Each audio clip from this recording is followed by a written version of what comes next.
Okay, so today we're going to talk about transitioning from the Articles of Confederation from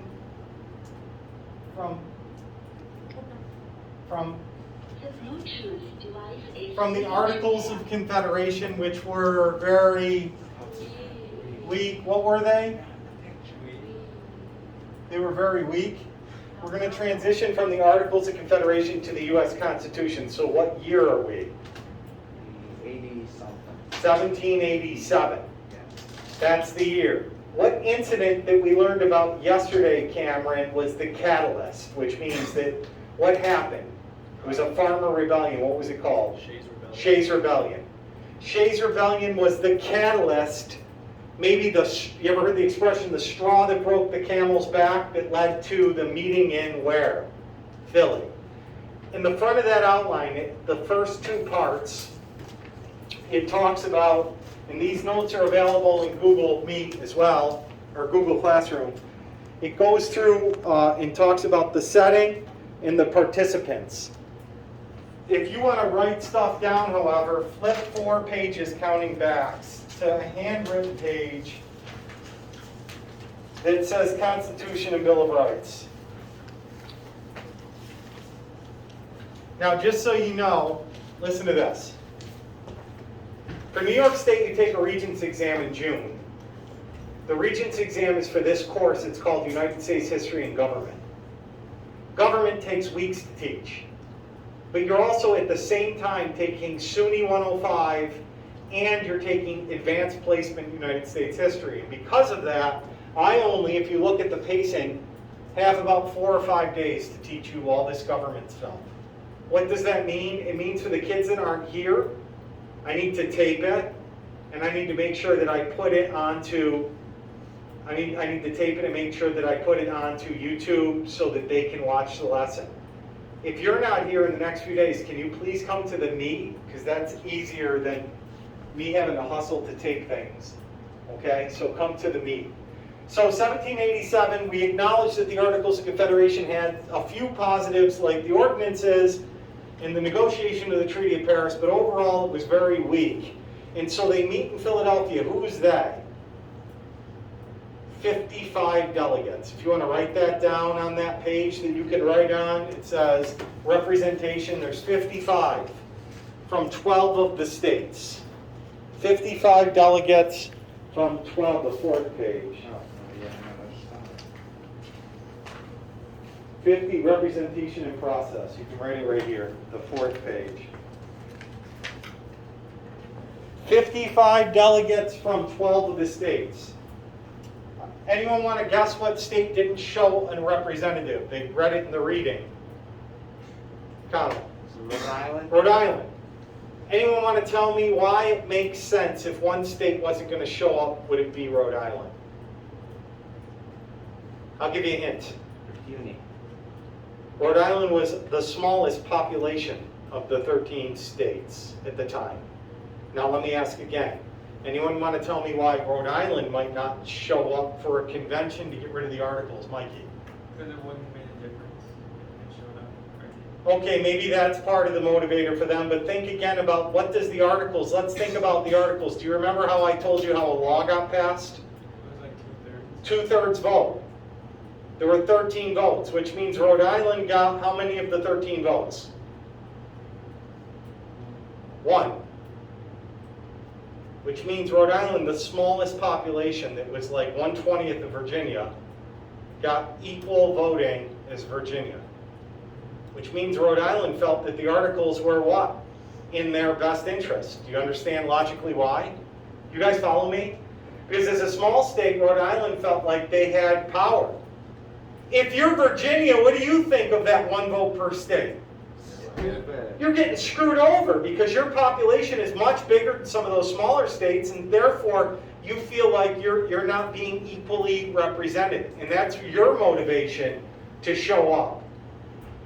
But really, for a lot of states, the biggest motivation was that they feared Shays Rebellion. And you look at any kind of historical text, they'll tell you, a lot of historians try to say, what was the intent of the people that wrote the Constitution? Why did they scrap? Because here's what they did. I'm going to show you what they did with the Articles of Confederation. They took the Articles of Confederation, I showed you before, and instead of rewriting them, they realized they were not savable, and they tore them into pieces. There they are. This is the Articles. See? Goodbye. And they created an entirely new document. Now, a lot of people try to, what's intent mean? I should put that on the word wall. What's intent mean? What's the intent of the people that did this, Kendra? They're like trying to. Yeah, what was their goal? What was their motivator? Does that make sense? You said trying to. What was their motivation? Some people say they were economically motivated, like they were literally driven by loss of money. They were scared that Shays' rebellion would cost them money. Other historians say that there was this like almost patriotic idealism, that they wanted to create a better country. Others take a more pragmatic approach and say that there were legitimate concerns over where power should rest in a working government. Mr. Kufs, your teacher, you want to know what I believe? I don't always give my opinion on these things. I think it's a little bit of all of it. I think it's a little bit of all of it. The bottom line is each state other than Rhode Island sends representatives. Do you need to know individual people there? Not really. But I do want to talk about 4 of them. I do want to talk about 4 of them. Let's look at a picture. Look at this. How do I open this? I want to open this into a big, I want to blow this up, so hold on. Want to get the lights for me, Kendra? Or Nando?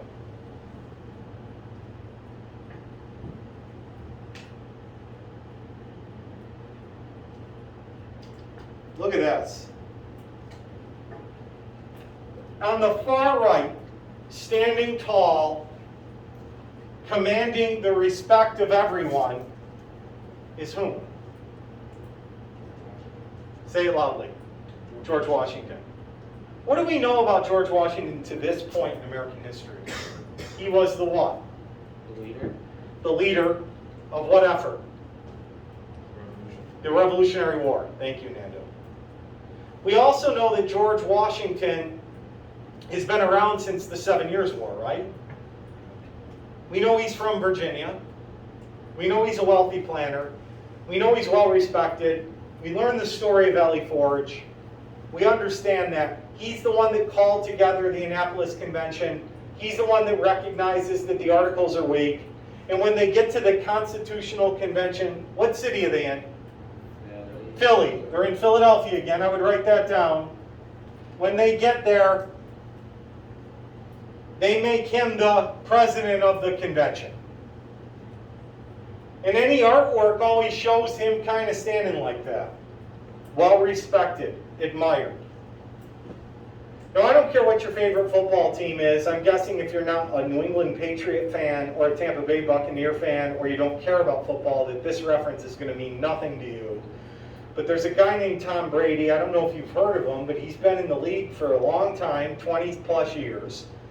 And it's not a coincidence why Tom Brady's teams continue to win. We can make a lot of excuses. Well, he's got a good offensive line. He's got a lot of weapons. Listen, those excuses, they cheat. All those excuses were good in their time, but looking back now, he's 40-something years old, and they just keep winning. And you start to realize that they keep winning because of him. A big reason. Well, what's so special about him? Is it just, I'm taping, so don't do any great walk around. What's so special about him? What's so special about him, Corey? He's a leader. He's a leader. You know what a leader does? A leader takes a much maligned player who had some domestic issues named Antonio Brown, who wanted out of Pittsburgh, who ended up with the Raiders, who became a story of himself as he wasn't playing and in trouble and having all these problems and almost looked like he had some mental health issues. Tom Brady somehow courts him to come to Tampa Bay, moves him into his house. Guess who doesn't seem to be having any of these issues anymore and just has these 150-yard, 2-touchdown games now pretty regularly, like he's playing for the Steelers again and it's 5 years ago? Antonio Brown. Do you think that's a coincidence? Oh, Antonio Brown all of a sudden is productive again. Just a coincidence that he happens to be on Tom Brady's team. You know, Rob Gronkowski retires, it's over, Tom Brady ends up in Tampa Bay, and then Gronk comes out first few weeks of the season and he's like the best tight end in the league. Coincidence? No. Richard Sherman, not playing anywhere. All these teams want Richard Sherman because he's still one of the best defensive backs in football. Had some problems off the field himself. Tom Brady calls him personally. What's he say? Got to sign with the Buccaneers when the GOAT calls. Listen, the guy's a leader. The teams win. Ask a teammate and they'll tell you. Certain people know how to lead. That guy. You know they unanimously elected him? Think of the world we live in politically and think about the fact that we were just as divided then as we are now. And they still unanimously elected him. When he talked, you know, he was one of those guys from what I've read that if you did something and he was upset at you, you knew you screwed up and you felt terrible about it. And you often performed better because you wanted to please him because you respected him so much. Who's the gentleman right here? Elder statesman. He's 81 years old. He's got a cane because he has gout. They carried him in. Who is that? Benjamin Franklin. Dr. Franklin. He's the elder statesman. You know, I always think of, I chair the committee. We started this Graduates of Distinction at Jordan Elbridge. And I've got former teachers amongst the whole committee of people that come in.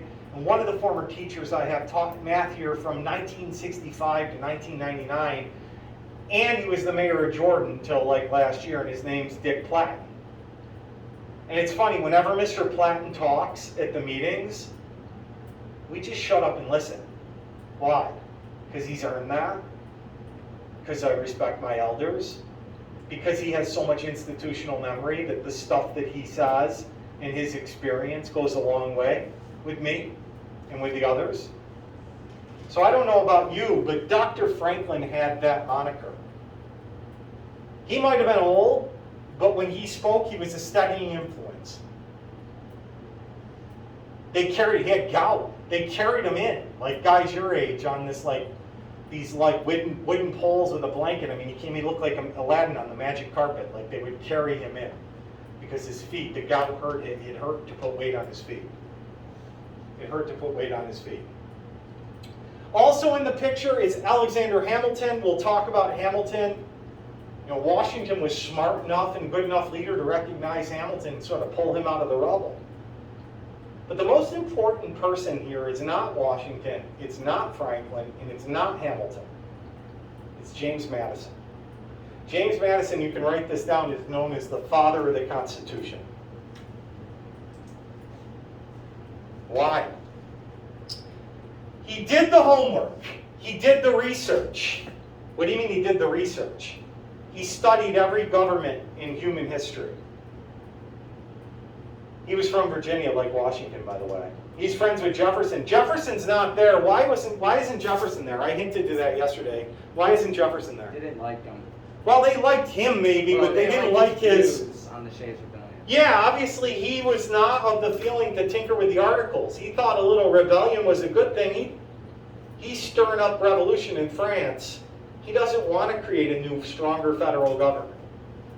He doesn't like a stronger federal government. James Madison did all the homework, and skeptics said, you can't set up a strong government with that much land. It won't work. It'll fall like Rome. He said, no, no, no. It will work. It will work. It will work. And he created a concept they did called federalism. And then they knew they had to get it ratified by all the states. And he added to it amendments. That's the third part of this document. Anyone know what the first 10 amendments are called?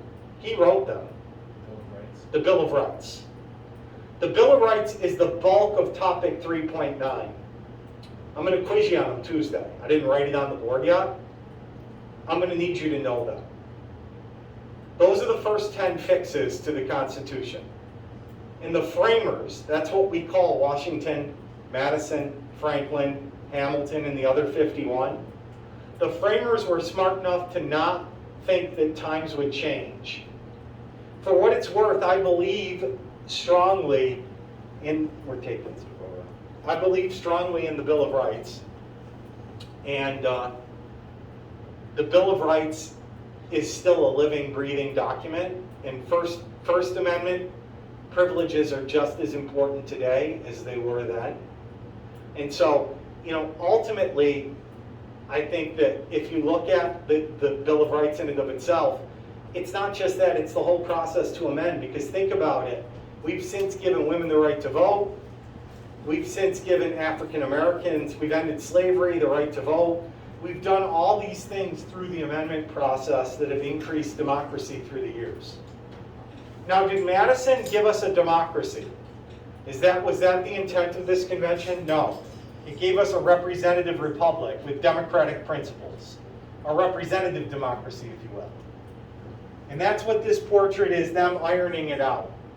And the key word when it comes to the Constitution is compromise. We'll talk about that in a minute. Now, if you want to write this down, at the bottom it says Preamble. What do you think the Preamble is? What do you think the Preamble is? Anyone? What's the Preamble? When I was in grade school, I had to memorize it. But I don't think we do that anymore. You ever heard it? It starts like this. The Constitution starts with we, the people of the United States, in order to form a more perfect union. Which is the funniest thing ever, a more perfect union. It's like going to marriage counseling and rationalizing it with your spouse of, our relationship's perfect, but we can go and it can be more perfect. A more perfect relationship, right? Isn't that kind of sugarcoating something? Like if something's perfect, why do you got to create a new document to make it more perfect? Like it's perfect. So the founding fathers, the framers, actually start the Constitution with, in order to create a more perfect union. Such a funny line to me that's always caught my interest. A more perfect union. It's like one of those things that I say high-pitched.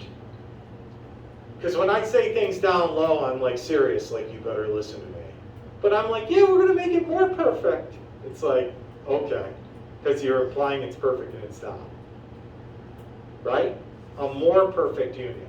And then it gives us 5 things. What do you think this is? Preamble.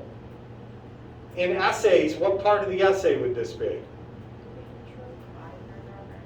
It'd be the intro. The preamble's the intro paragraph, and it's got a 5-pronged thesis statement. You can write these down, and then we'll talk about what they are, right where it says preamble on that sheet. I wrote them for you. Hold on. There they are. The preamble is, what is the purpose of our federal government? Those 5 things. You want to write them down.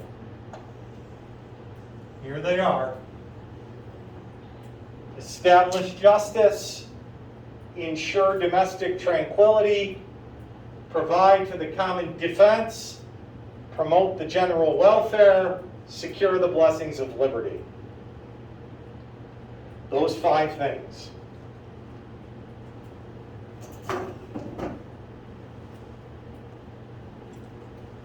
Shays' Rebellion's in the back of their minds when they're writing that, isn't it? What's established justice mean? What system that they didn't have under the Articles? Court system. Domestic tranquility, hey, on the day where the school offered the SAT test, here's some SAT words. Peace at home. How do you ensure that it will be peaceful at home?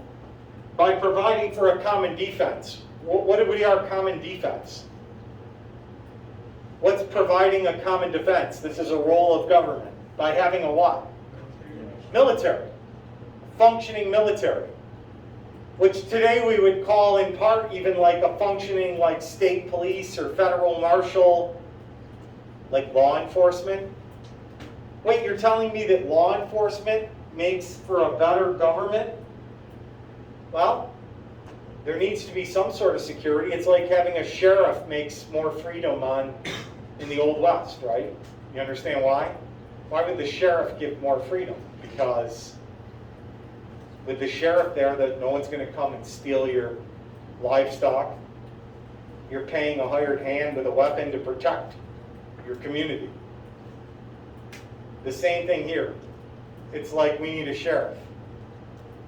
It's like the Articles of Confederation were so intentionally weak that we needed to strengthen to some extent. The problem is we had to find the balance because we didn't want to become like the very government in Britain that we left.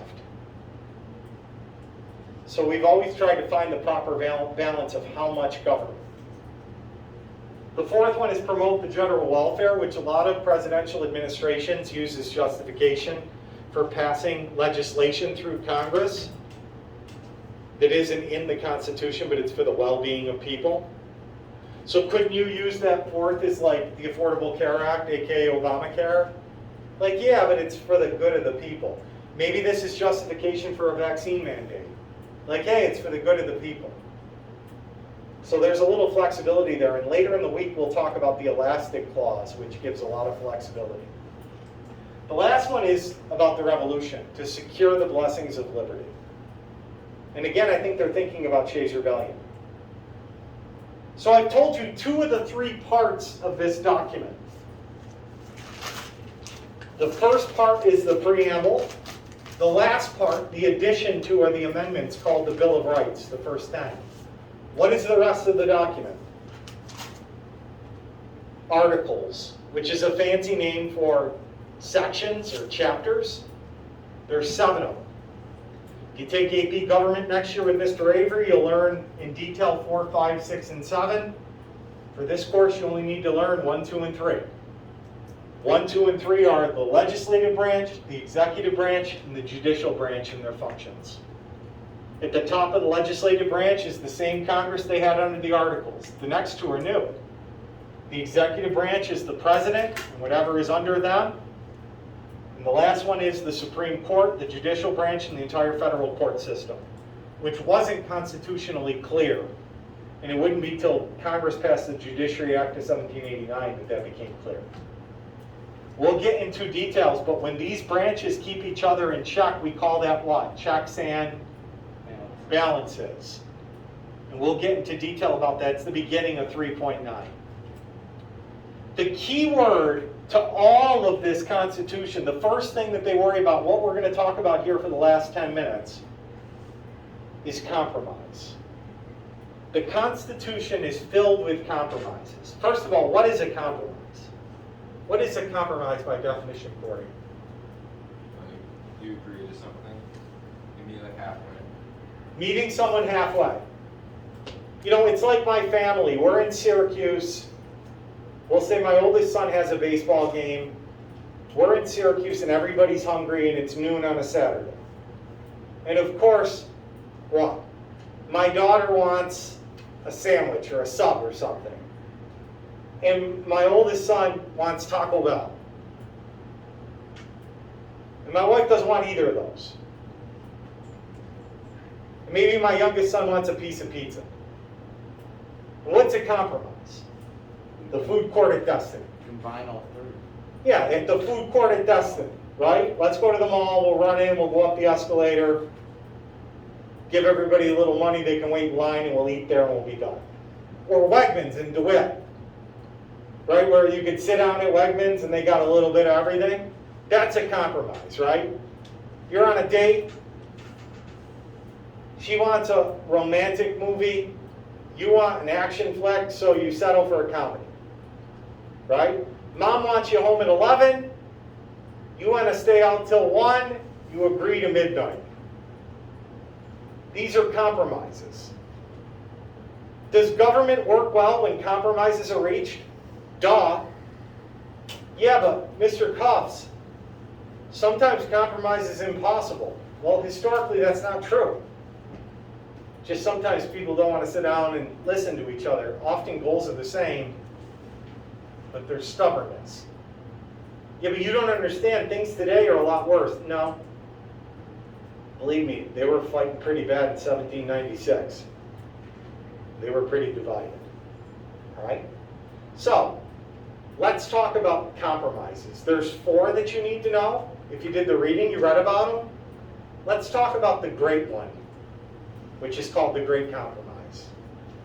Why do you think it's called the Great Compromise? Because it's a pretty big deal. And the Great Compromise deals with states. Remember how I said Rhode Island is a little state? And they wanted to keep the voting 1 vote per state. But Virginia, in the big states, wanted the voting to be based on what? Population. So Virginia submitted a plan, which is called historically the Virginia Plan, or the big states plan. And you can take notes right on that sheet. I have representation. So there's the Virginia Plan, called the big states plan, which is population driven. And then there's the Rhode Island Plan, or excuse me, the New Jersey Plan, which is the, Rhode Island's not there, which is the little state plan, which is based on 1 per state. Don't write any of this stuff down. So, let's pretend for a second that the Jordan Elbridge Student Council that I'm the advisor for makes real decisions, like school decisions, like things that are planned or decided by student government. And let's for a second say that there's 100 kids in every class every year at Jordan Elbridge for the sake of math. You follow me? And let's say that student council lets every class have 5 reps. So 9th grade, 10th grade, 11th grade, 12th grade, every year have 5 reps. How many total reps are there, Cameron? 20. What's the ratio of student to rep per class? Because it seems to be the same. 1 in, there's a rep for every how many kids? You don't learn about ratios? 20. Thank you, Amanda. There's 1 rep for every 20 kids. But let's just say back in 2006 something weird happened. I don't know. I'm not a bio or a health teacher. The love was in the air. And the 9th grade coming up has what's called an anomaly, something weird. Let's say that the 9th grade, because there's 100 in each class every year, let's say the 9th grade this year has 400. What? Yeah, it's a baby boom. Something, there was magic on Cross Lake. I don't know. There was a baby boom. It was quite a 2006. And then there's a 9-minute period or 9-month period, and then a baby comes. This isn't health class, and we're taping, so I don't want to get into too much detail how that works. But know that there's a big baby boom, and the 9th grade's got 400. And it's such, let's just suspend our disbelief for a second and pretend that 9th grade has 400. What would change around here? Well, they'd have to hire a bunch more teachers, right? And they'd have to maybe put a trailer, I've seen them do this in schools, connected to the school for extra classrooms, because we wouldn't have the space. We'd just be like crammed in here. Obviously there'd be COVID regs, issues. Obviously our JV sports teams would have like cuts. There'd be all this crazy stuff going on because of this like bump in the 9th grade. And then the 9th grade parents get really mad because they realize something. Does the ratio change, Nando? No. The ratio of students? It will change. If there's 5 reps and there's 400, what's the ratio now? 1 in. Oh, this is tough math. Anyone? It's not 1 in 20, it's 1 in. 5.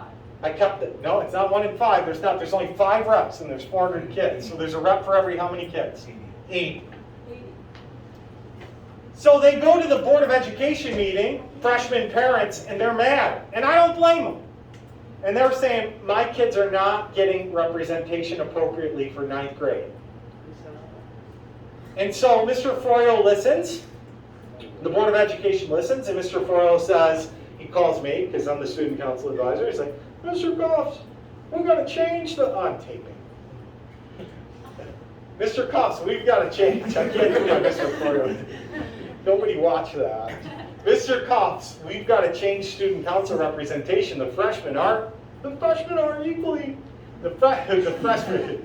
I want to do my Mr. Froyo impersonation, but I can't do my boss impersonation. It's on a YouTube video. Luckily, no one's ever going to watch it this far. Mr. Kufs, we got to fix this 9th grade. That's not fair. The parents are angry. And I'm like, the parents are angry. It's sort of like my Mr. Froyo is like a combination of Obama and Bill Clinton. I've got to work on my impersonations. Parents are angry. You got to change that. We decided we're going to do a ratio 1 to 20. Okay. Now how many reps are there for the freshman class? 20 reps. Holy cow, that's not fair. Yes. Well, it is fair. I mean, every student's getting equal representation still. But you sound like a disgruntled junior. Yeah. Your parents are mad. Because now there's how many total reps, Nando? You're my math guy. 35. And you need a majority vote. And how many of the 35, could the 9th grade get a majority by themselves? Yes. Yeah, so guess what? There's no more early release and late arrival for seniors, just 9th grade. And they got rid of senior ball and senior trip, and they replaced it with freshman ball and freshman trip. Because they can. This is... Now, the junior, senior, and sophomore parents go to the Board of Education meeting. And Mr. Froyo and the Board of Education realize, we got a headache on our hands because this doesn't work either. They do like 10. No, they got an even better compromise. To get a law through, it has to pass in both. This one, you elect population driven. This one is 5 or 1 per every 20. You see what happens? Now they got to work together to pass any school law. You got to get it through both chambers. Now they're going to have to figure it out together, aren't they? Everybody's represented. Folks, I just wasted 5 minutes telling you that this is the great compromise. The New Jersey plan is the small states plan that's basically the original. The Virginia plan is population-based that would favor the 9th graders. The compromise is called the Connecticut Compromise. Now you can write this down. It's a Connecticut compromise. It's called the Great Compromise. Roger Sherman came up with it. And this plan set up a 2-chamber legislature. Bi means 2, like bicycle has 2 wheels, bifocals have 2 lines of vision. And that means that it created a Senate, which is 2 per state, which helped small states. Alaska and Hawaii and Delaware have just as many senators as California. And a House of Reps, which is population driven, there's 435. New York's got like 23 or 24. We're losing one. Why are we losing one? We're losing population. We're losing population. So the census every 10 years determines population. People are leaving New York, so we keep losing representation in the House of Reps. Okay? But even so, we still have 20-something, whereas Delaware, 4. Alaska, Hawaii have like 2 each. They only have 1 rep. California's got like 55 out of the 435. What about Texas? They've got like a lot. I don't know. Like I'd be guessing, but they have a lot. Good afternoon, cross country. Okay, we'll stop the today. tape. Thank you. We'll We'll pick up tomorrow. o'clock. Oh, sorry. Bye.